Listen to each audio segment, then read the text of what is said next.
News hour morning ಎಡಿಷನ್ಗೆ ಮತ್ತೆ ಸ್ವಾಗತ. ಲೋಕಸಭೆ ಚುನಾವಣೆಯಲ್ಲಿ ಲೀಡ್ ಕೊಡದೇ ಇದ್ರೆ ಮಾಜಿ ಆಗ್ತೀರಿ. ಡಿಕೆಶಿ ಹೇಳಿಕೆಯಿಂದ ಕೆರಳಿದ ಆಳಂದ ಶಾಸಕ ಬಿಆರ್ ಪಾಟೀಲ್ ಬಹಿರಂಗವಾಗಿಯೇ ತಮ್ಮ ಅಸಮಾಧಾನ ಹೊರಹಾಕಿದ್ದಾರೆ. ನನ್ನ ಹುದ್ದೆಯನ್ನ ನಾಳೆನೇ ತೆಗೆದುಕೊಳ್ಳಿ, ನನಗೇನೂ ಆಗಲ್ಲ. 14 ಜನ ಸಚಿವರು ತಮ್ಮ ಕುಟುಂಬದವರಿಗೆ ಟಿಕೆಟ್ ಕೊಡಿಸಿದ್ದಾರೆ. ಅಭ್ಯರ್ಥಿ ಗೆಲ್ಲಿಸೋದಕ್ಕೆ 14 ಜನ ಸಚಿವರ ಮೇಲೆ ಜವಾಬ್ದಾರಿ ಹೆಚ್ಚು.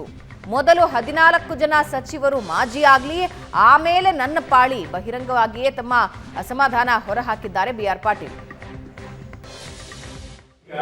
ನಿಮ್ಮ ಕ್ಷೇತ್ರದಲ್ಲಿ ನೀವು ಲೀಡ್ ಕೊಡಲಿಲ್ಲ ಅಂದ್ರೆ ಆಯಾ ಶಾಸಕರಿಗೆ ಯಾವ ಹುದ್ದೆಗಳು ಕೊಟ್ಟಿದ್ದಾರೆ ಅವರು ಮಾಜಿ ಆಗ್ತಾರೆ ಅಂತ ಹೇಳಿ ತಗೊಳ್ಳಿ ತಯಾರಿದ್ದೀವಿ. ಹಂಗಾದ್ರೆ 14 ಜನ ಮಿನಿಸ್ಟ್ರುಗಳು ಮಾಜಿ ಆಗಬೇಕಂತದ. 14 ಜನ ಮಂತ್ರಿಗಳು ಕ್ಯಾಂಡಿಡೇಟ್ ನಿಲ್ಲಿಸ್ಯಾರಲ್ಲ ಅವ್ರ ಮನೆಗೆ, ಅವರು ಮೊದಲು ಬಲಿಪೈಸಿ ಅವ್ರು ಹತ್ತಾರೆ. ಎಲ್ಲಿ ಇಟ್ ಅಪ್ಲೈಸ್ ಟು ಆಲ್. ಅಲ್ಲ, ಮೊದಲು ಅವ್ರ ಜವಾಬ್ದಾರಿ ಜಾಸ್ತಿ ಇರ್ತದಲ್ಲ. ನಾವು ಮಾಡ್ತಾಯಿದ್ದೇವೆ. ಈಶ್ವರ್ ಖಂಡ್ರೆ, ಸಾಗರ್ ಖಂಡ್ರೆ ಬಂದಿದ್ದರು, ಮೀಟಿಂಗ್ ಮಾಡಿದ್ವಿ ಕಾರ್ಯಕರ್ತರದು. ಇನ್ನು ಮತ್ತೆ 13 ತಾರೀಕಿಗೆ ಜಿಲ್ಲಾ ಪಂಚಾಯತ್ ವೈಸ್ ಹೋಗ್ತಾಯಿದ್ದೀವಿ. ಈಗಾಗಲೇ 100 ಯುವಕರದ್ದು ಸಭೆ ನಡೀತಾ ಇದೆ. 16ನೇ ತಾರೀಕಿಗೆ ಪೂನಾದಿಂದ ಒಬ್ಬರು ಎಕ್ಸ್ಪರ್ಟ್ ಕರೆಸಿ ಚುನಾವಣೆ ಯಾವ ಥರ ಮಾಡಬೇಕು ಅನ್ನೋದು ನಮ್ಮ ಕಾರ್ಯಕರ್ತರಿಗೆ ಟ್ರೈನಿಂಗ್ ಕೊಡ್ತಾ ಇದ್ದೀವಿ.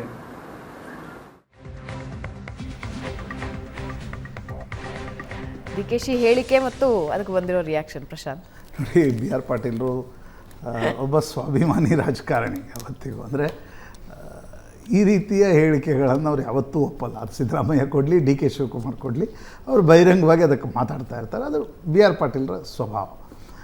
ಬಟ್ ಬಿಗರ್ ಕ್ವಶನ್ ಏನು ಗೊತ್ತಾ ಭಾವನಾ, ಇದರಲ್ಲಿ ಕಾಂಗ್ರೆಸ್ 18 ಬಂದ್ರೇನು, ಅಂದರೆ Congress B J P 18 seat ಗೆದ್ರೇನು, ಬಿ ಜೆ ಪಿ 20 ದಾಟಿದ್ರೇನು, ಇದು ಕಾಂಗ್ರೆಸ್ನ ಭವಿಷ್ಯದ ರಾಜಕಾರಣದ ಮೇಲೆ it will have a psychological impact. What if B J P 15ರಲ್ಲಿದ್ದರೇನು, ಇಲ್ಲ ವಾಟ್ ಇಫ್ ಕಾಂಗ್ರೆಸ್ 10ಕ್ಕಿಂತ ಜಾಸ್ತಿ, 15 10ಕ್ಕಿಂತ 12 ಅಂತ ಕಾಂಗ್ರೆಸ್ 8ರಲ್ಲಿದ್ದರೆ ಇಂಪ್ಯಾಕ್ಟ್ ವಿಲ್ ಬಿ ಡಿಫ್ರೆಂಟ್. 10 ದಾಟಿದರೆ Congress will have a victorious. 23ರಲ್ಲಿ ಯಾವ ರೀತಿ, ಯಾಕಂದರೆ ಕಾಂಗ್ರೆಸ್ಸಿನ 10 ಲೋಕಸಭಾ ಚುನಾವಣೆಯಲ್ಲಿ ದೊಡ್ಡ ಸ್ಥಾನಗಳು. 10 ದಾಟಿದರೆ ಪ್ರಶ್ನೆನೇ ಇಲ್ಲ. ಕಾಂಗ್ರೆಸ್ ಒಂದು ರೀತಿಯಾಗಿರ್ತಕ್ಕಂಥ ಒಳ್ಳೆ ಅಡ್ವಾಂಟೇಜಿಯಸ್ ಪೊಸಿಷನ್ನಲ್ಲಿರುತ್ತೆ. 10ಕ್ಕಿಂತ ಕಡಿಮೆ 8, 6 ಅಲ್ಲಿದ್ದರೆ, ಒಂದು ರೀತಿ ರಾಷ್ಟ್ರೀಯ ಸರ್ವೆಗಳು ಹೇಳಿದ ನಿಜ ಆಗಿದ್ದರೆ, ಆಗ ಬಿ ಆರ್ ಪಾಟೀಲ್ ಏನು ಪ್ರಶ್ನೆ ಕೇಳ್ತಿದ್ದಾರಲ್ಲ, ನನ್ನ ರಾಜೀನಾಮೆ ತೆಗೆದುಕೊಳ್ಳೋ ಮೊದಲು 14 ಸಚಿವರ ಅವ್ರಿಗೆ ಟಿಕೆಟ್ ಕೊಟ್ಟಿದ್ದೀರಿ, ಇವ್ರಿಗೆ ಟಿಕೆಟ್ ಕೊಟ್ಟಿದ್ದೀರಿ, ಅವ್ರ ರಾಜೀನಾಮೆಯನ್ನು ತೆಗೆದುಕೊಳ್ಬೇಕಾದ್ರೆ that will create an crisis in Congress. Congress ಶತಾಯಗತಾಯ ನನಗನ್ಸುತ್ತೆ ಬಿ ಜೆ ಪಿಯನ್ನು 20ಕ್ಕಿಂತ ಮೇಲೆ ಹೋಗುವಲ್ಲಿ ತಡಿಬೇಕು. ಕಾಂಗ್ರೆಸ್ನ ರಾಜ್ಯ ಸರ್ಕಾರಕ್ಕೆ ಯಾವುದೇ ರೀತಿಯಾಗಿರ್ತಕ್ಕಂಥ ಇಂಪ್ಯಾಕ್ಟ್ ಆಗಬಾರದು ಅಂತಿದ್ರೆ ಪ್ರಯತ್ನ ನಡೆಯುತ್ತೆ, ಎಲ್ರಿಗೂ ಗೊತ್ತಿದೆ. ಕಾಂಗ್ರೆಸ್ 10 ದಾಟಿದರೆ it will have an advantageous position. ಆ ದೃಷ್ಟಿಯಿಂದ ಕೂಡ ನಾನು ಬಿ ಆರ್ ಪಾಟೀಲರು ಸರಿ, ಡಿ ಕೆ ಶಿವಕುಮಾರ್ ಏನೋ ಒಂದು ಹೇಳಿಕೆಯನ್ನು ಕೊಟ್ಟರು. ಡಿ ಕೆ ಶಿವಕುಮಾರ್ ಮತ್ತು ಕಾಂಗ್ರೆಸ್ ಕೂಡ ಹೇಳಿದೆ, ಯಾರ್ಯಾರು ಟಿಕೆಟ್ ತೆಗೆದುಕೊಂಡ್ರಿ ಗೆದ್ದು ತೋರಿಸ್ರಿ, ಗೆದ್ದು ತೋರಿಸ್ತಾ ಇದ್ದರೆ ನಿಮ್ಮ ಮಂತ್ರಿಗಿರಿಗೆ ಸಂಚಕಾರ ಅಂತಕ್ಕಂಥದ್ದು. ಅದಷ್ಟು ಸುಲಭ ಇರಲ್ಲ. ಜಿಲ್ಲಾವಾರು ರಾಜಕಾರಣವನ್ನು ನೋಡಿದಾಗ ಹಾಗಾದರೆ ಯಾರು ಜಿಲ್ಲೆಯಲ್ಲಿ ಪಟ್ಟ ಕಟ್ತೀರಿ ಅನ್ನೋ ಪ್ರಶ್ನೆ ಬರುತ್ತೆ. ಆ್ಯಂಡ್ ಆ ನಾಯಕರು ಸುಮ್ಮನೆ ಇರ್ತಾರೆ ಅನ್ನೋದಲ್ಲ, ಸುಮ್ಮನೆ ಇರಲ್ಲ. ಆದರೆ ಬಿ ಆರ್ ಪಾಟೀಲರು ನ್ಯಾಚುರಲಿ ಯಾವತ್ತೂ ರಿಯಾಕ್ಟ್ ಮಾಡ್ತಾರೆ. ಅವರು ಬಿ ಆರ್ ಪಾಟೀಲರ ಒಂದು ಸ್ವಭಾವ. ಆ ರಿಯಾಕ್ಟ್ ಮಾಡೋದ್ರಿಂದಲೇ ಅವರು ಸಿದ್ದರಾಮಯ್ಯನವರ ಜೊತೆಗೆ ದೇವೇಗೌಡರ ವಿರುದ್ಧವಾಗಿ ಹೊರಗಡೆ ಬಂದರು. ರಿಯಾಕ್ಟ್ ಮಾಡೋ ಸ್ವಭಾವ ಇಲ್ಲಾಂದರೆ ಹೊರಗಡೆ ಬರಲಿಕ್ಕೆ ಸಾಧ್ಯ ಆಗಲ್ಲ. ಆದರೆ ಬಿ ಆರ್ ಪಾಟೀಲರು ಕೇಳಿರ್ತಕ್ಕಂಥ ಈ ಪ್ರಶ್ನೆ ಇದೆಯಲ್ಲ, 14 ಅವರನ್ನು ಮೊದಲು ಮಾಜಿ ಮಾಡಬೇಕಾಗತ್ತೆ ಅಂತಕ್ಕಂಥ, that will depend on Congress performance.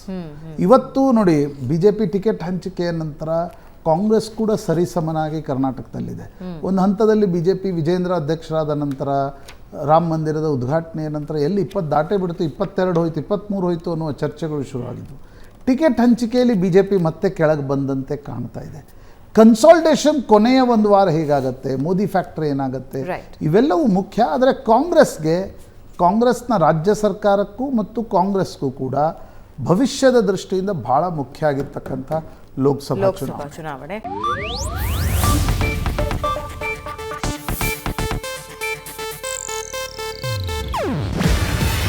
ಇದು ಏಷ್ಯಾನೆಟ್ ನ್ಯೂಸ್ ನೆಟ್ವರ್ಕ್ ಪ್ರಸ್ತುತಿ. ನೀವು ನೋಡ್ತಿದ್ದೀರಾ ಏಷ್ಯಾ ನೆಟ್ ಸುವರ್ಣ ನ್ಯೂಸ್.